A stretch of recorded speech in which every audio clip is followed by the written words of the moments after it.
It didn't ask for your attention. It stalked it. Ronin wasn't released with thunder. It crept in quiet, sharp, deliberate. A film that didn't chase spectacle but precision. While others exploded with noise, Ronin whispered in steel and shadows. Directed by John Frankenheimer, the film reunited classic craftsmanship with modern ambiguity. He wasn't just making a thriller. He was building a labyrinth, one with no clear hero, no defined enemy, and no promise of clarity. Just former operatives, discarded loyalties, and a mission no one could or would explain. It begins with a team assembling, but this isn't Ocean's 11. No charm, no banter, just tension, secrets. A briefcase as the central object never opened, never revealed. Not to the audience, not even to the cast. What mattered wasn't what was inside, but what it made people do. Ronin is filled with professionals whose skills have outlived their cause. Mercenaries who still follow protocol, even when the chain of command has long dissolved. They speak in short sentences. They move without excess. They trust no one, not even themselves. The actors didn't just play this. They lived it. The script shifted daily. Pages were withheld. Motives kept deliberately unclear. The result? A story that vibrates with mistrust. A cast performing uncertainty, because they were given uncertainty. And decades later, Ronin remains one of cinema's most quietly unnerving pieces. It isn't explosive, it's surgical. A film made with the hands of a director who knew where every scar should land. These are 20 weird facts you didn't know about Ronin. 1998. Fact 1. The briefcase was a perfect empty threat. In a film filled with surveillance, betrayal, and strategic silence, the most dangerous object might be the one that says nothing. The briefcase in Ronin is present in nearly every scene. It's the reason for alliances, murders, and double crosses. Yet it's never opened, its contents are never shown, and no one, not even the actors, was told what was inside. Frankenheimer made that choice early on.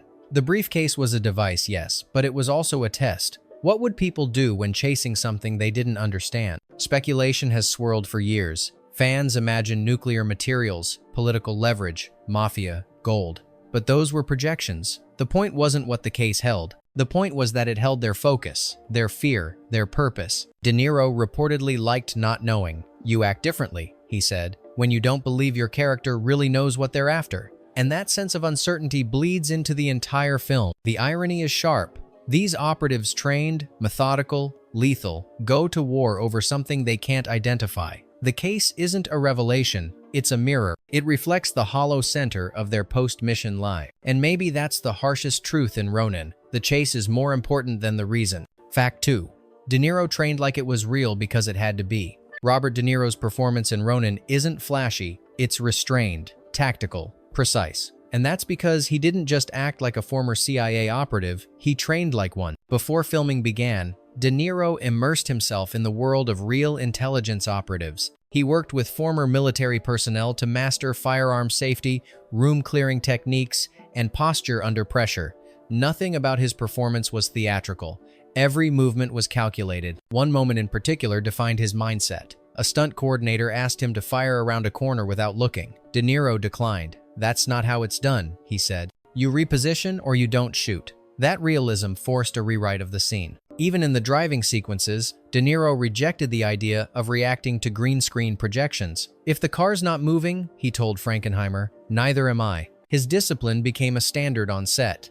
Other actors began mimicking his approach, correcting their form, adjusting their timing. The authenticity began to spread. What De Niro brought to Ronin wasn't just method acting. It was institutional memory, playing a man who had done this so many times, he didn't need to look twice. Fact 3. The cast was kept in the dark to preserve mistrust. On the surface, Ronin is a thriller, but underneath, it's a study in doubt. And that atmosphere wasn't built in post. It was engineered during production. Frankenheimer had a strategy. The actors wouldn't know the full script. Key scenes were delivered days or even hours before filming. Character arcs shifted, alliances changed. The story was in motion, and so were the people inside it. Stellan Skarsgård believed his character was a loyal technician until he received pages that painted him as a traitor. Natasha McElhone filmed most of her scenes without knowing if Deirdre was a pawn or a mastermind. Jean Reno was given alternate endings, none of which were confirmed until the final week. This uncertainty didn't cause panic, it caused friction. And that's what Frankenheimer wanted. The mistrust you see on screen isn't just performance, it's the residue of confusion. The glances, the hesitation, the clipped delivery, they weren't rehearsed responses. They were reactions to an unstable narrative. And in Ronin, that instability becomes its own form of storytelling. No one knows who's in control, including the people telling the story. Fact 4. The chase scenes were controlled chaos, filmed in reality. The car chases in Ronin didn't just look real, they were. Frankenheimer, who directed Grand Prix in the 60 seconds, brought a racer's mindset to the action. No CGI, no green screen, no second chances.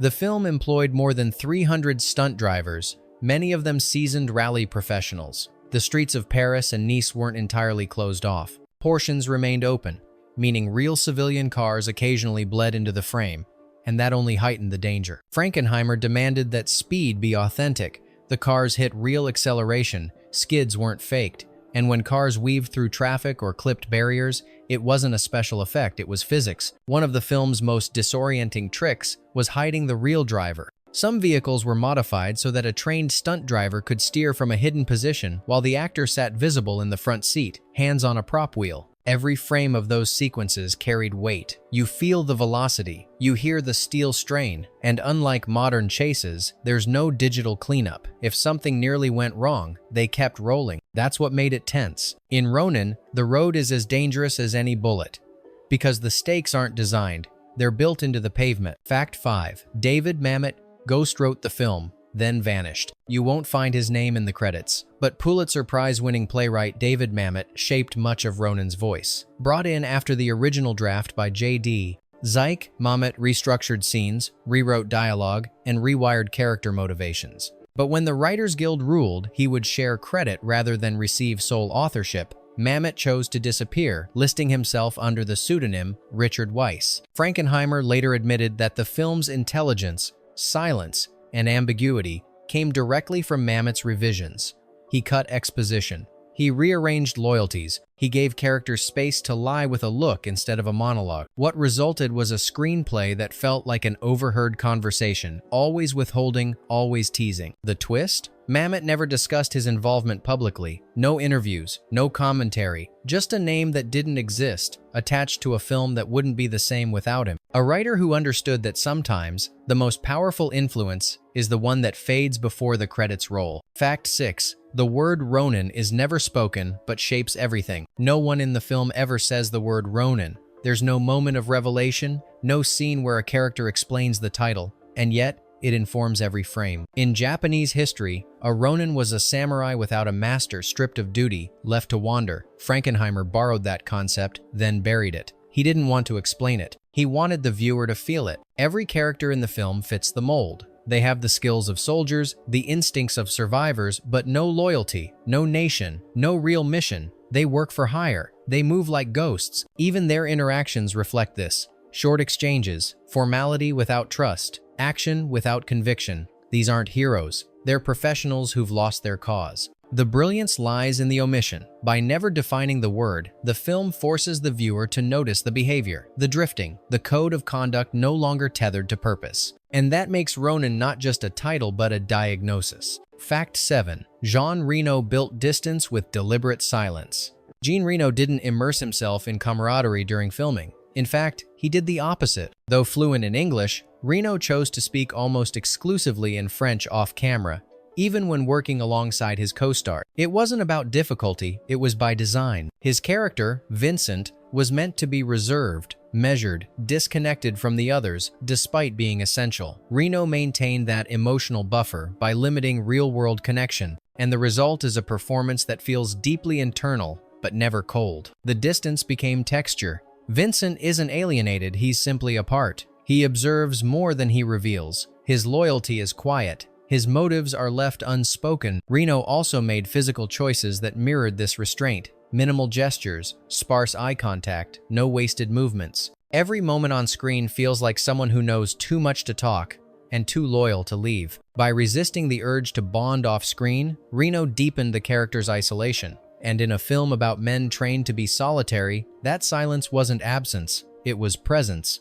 Fact 8. A single unscripted scene changed the film's tone. There's a sniper in Ronin high above the action, watching pigeons scatter and civilians pass. The crosshairs drift. Nothing happens. No shot is fired. The moment barely lasts a minute. It wasn't in the original script. Frankenheimer added it after reading a real-life account of a war zone sniper who trained by tracking birds. He saw something chilling in the quiet math of it, practicing for death among the ordinary. The production scrambled to build the tower set. The actor was told only to watch, never to shoot. The pigeons, untrained, refused to fly on cue. That unpredictability gave the shot its strange realism. There's no dialogue, no payoff, just breath and aim. And in that stillness, the film shifts. Suddenly, Ronin isn't just about action. It's about people who wait to do violence, and the moments just before they decide to. Fact 9. Shooting in sequence was a practical gamble that paid off. Ronin was shot mostly in narrative order, an unusual and costly decision for a film of its scale. But it wasn't for emotional buildup or artistic novelty. It was necessity. The script was in flux. Scenes were rewritten frequently. Dialogue was adjusted the night before. By shooting chronologically, Frankenheimer gave himself the flexibility to evolve the story without damaging continuity. The cast noticed. As filming progressed, the actors grew wearier, more suspicious, more reactive, not because they were playing those emotions, but because they were feeling them. The disorientation built naturally. De Niro's performance subtly shifts across the film, not through arc, but through accumulation. Sam becomes heavier, less alert, not because he's unraveling, but because the weight of decisions begins to show. That fatigue was real, the confusion, real. And because the filming respected the story's structure, every crack in control became part of the texture. Sometimes, chaos in the story only works when the production is brave enough to live it. Fact 10. The sharpest lines were never in the script. The dialogue in Ronin is famously sparse, short bursts of calculation, strategy, and withheld meaning. But many of its most memorable lines weren't in the screenplay at all. They were shaped, discovered, or even created on set. Frankenheimer allowed flexibility. If a line felt too polished, too explanatory, it was cut. The goal was naturalism with tension words that sounded like people trained not to speak unless necessary. One of the film's standout quotes, "Whenever there's any doubt, there is no doubt," was never in the shooting script. It came from an offhand comment during a conversation about CIA protocol. De Niro loved it. He used it the same day. Scenes were often reworked minutes before the take. De Niro preferred to speak less, with clearer intention. Other actors adapted. The rhythm changed. The result is a film that doesn't talk over itself.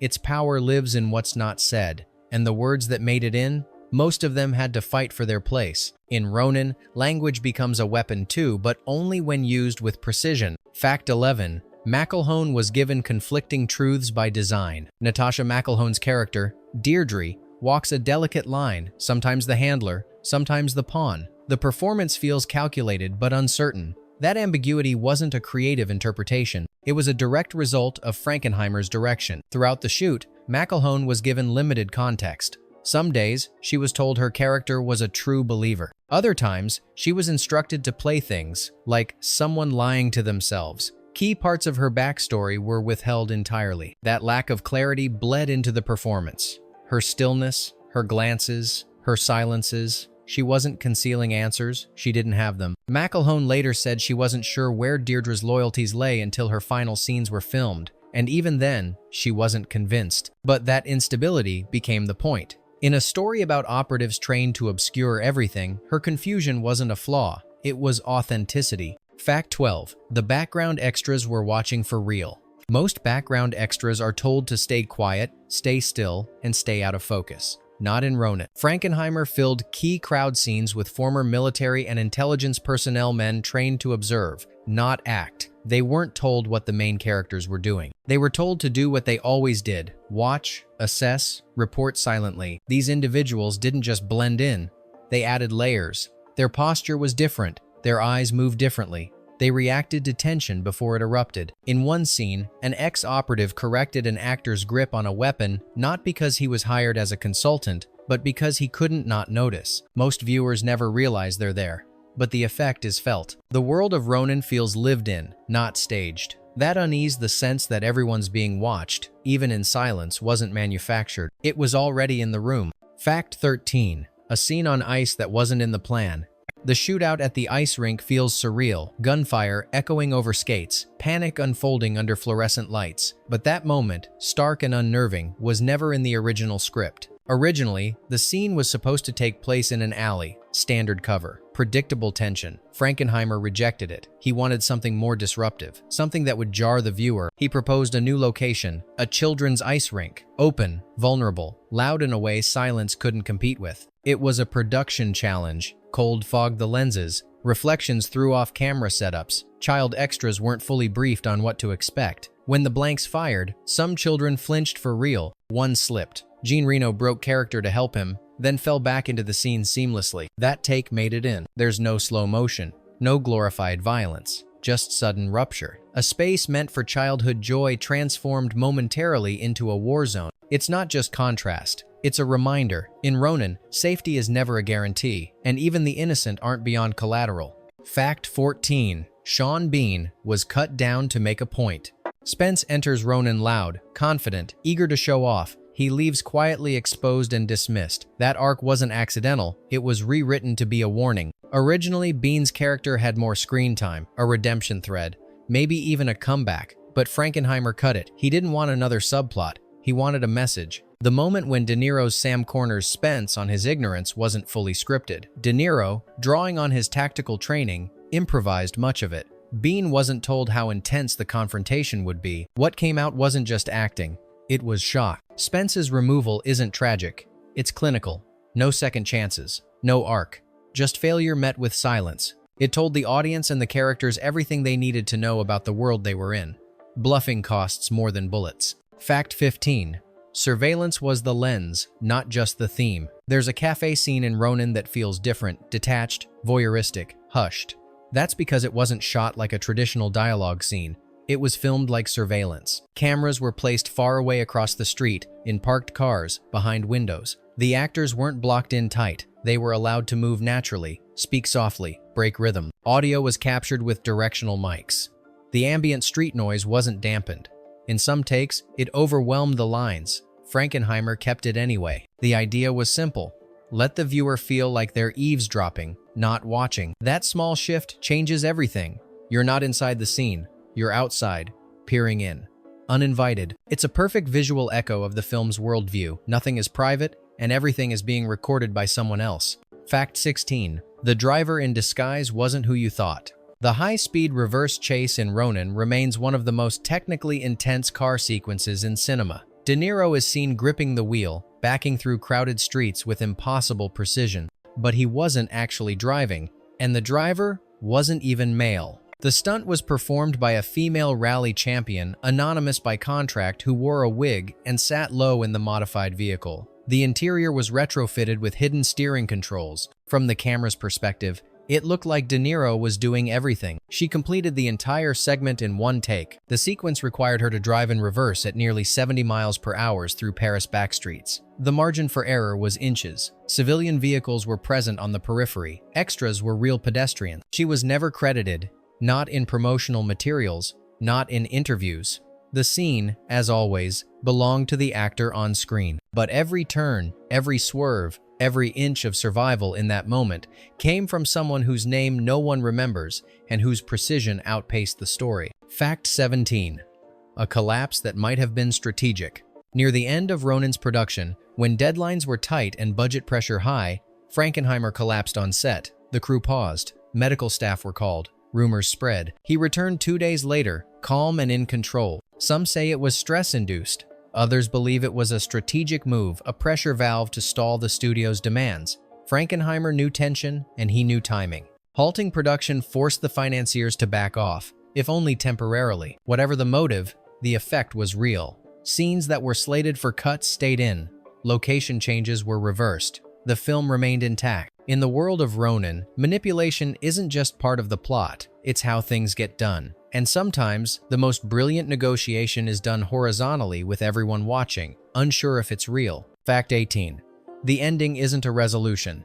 It's a fade. Most thrillers end with finality, a standoff, a payoff, a reveal. Ronin ends with a conversation. Two men, a cafe, a few quiet words. And then, one of them leaves. There's no twist, no epilogue. Just a controlled retreat. That wasn't for lack of options. The film had several alternate endings in development, including versions with betrayal, violence, even Deirdre's return. Frankenheimer rejected all of them. It chose quiet. De Niro and Reno filmed the final scene multiple times, each with a slightly different emotional tone. What made the cut is almost numb. Two professionals acknowledging that nothing has changed and probably never will. It's not an ending, it's an exhale. Because in the world of Ronin, closure is a myth. The job finishes, the story doesn't. And the people left behind? They just wait for the next call. Fact 19, the music wasn't scored to elevate, but to disappear. Composer Elia Kamiral originally approached Ronin the way most would approach a sharp-edged action thriller, with tension-heavy rhythms and aggressive pacing. But Frankenheimer had a different request. He didn't want a score that told you what to feel. He wanted one that barely reminded you it existed. Kamiral went back and stripped entire layers of orchestration. Drums were silenced. Strings were thinned to a whisper. Much of the soundtrack became ambient hovering, not pushing. In several sequences, especially during the car chases, the score is absent entirely. Engine growls, footsteps, and silence carry the rhythm instead. Even during emotionally significant moments, the music is restrained, present, but subdued, like someone holding their breath. One of the most striking choices comes at the very end. The closing cafe scene could have easily invited a swelling motif. Instead, Kamiral offers almost nothing, just a slow, fading tone under the dialogue, as if the score itself doesn't want to draw attention. It's not a lack of emotion, it's the presence of control. And in a story about professionals trained never to overreact, the music learned to hold its fire too. Fact 20. The title sequence tells you everything by saying nothing. Before a single character appears, Ronin already starts telling its story. The title sequence isn't flashy, it's restrained. Swirls of black ink drift through pale light, motion without clarity. Names fade in and out like glimpses in fog. Frankenheimer insisted on this design. He didn't want exposition, he wanted suggestion. The sequence was inspired by Japanese sumie ink painting art that values negative space, shadow, and intentional absence. The metaphor was clear. These characters exist in undefined space, warriors with no master, purpose without anchor. There are no images of Paris. No spy gadgets, no flashing data, just mood, just movement. The visual choices weren't digital tricks, they were crafted with practical techniques. Filmed ink and water, layered manually with light transitions and grain overlays. It wasn't about polish, it was about ritual. And like the Ronin themselves, the opening doesn't declare itself, it drifts past you, calm, disciplined, and deadly quiet. Bonus fact, the film's shadow title was never meant to be heard.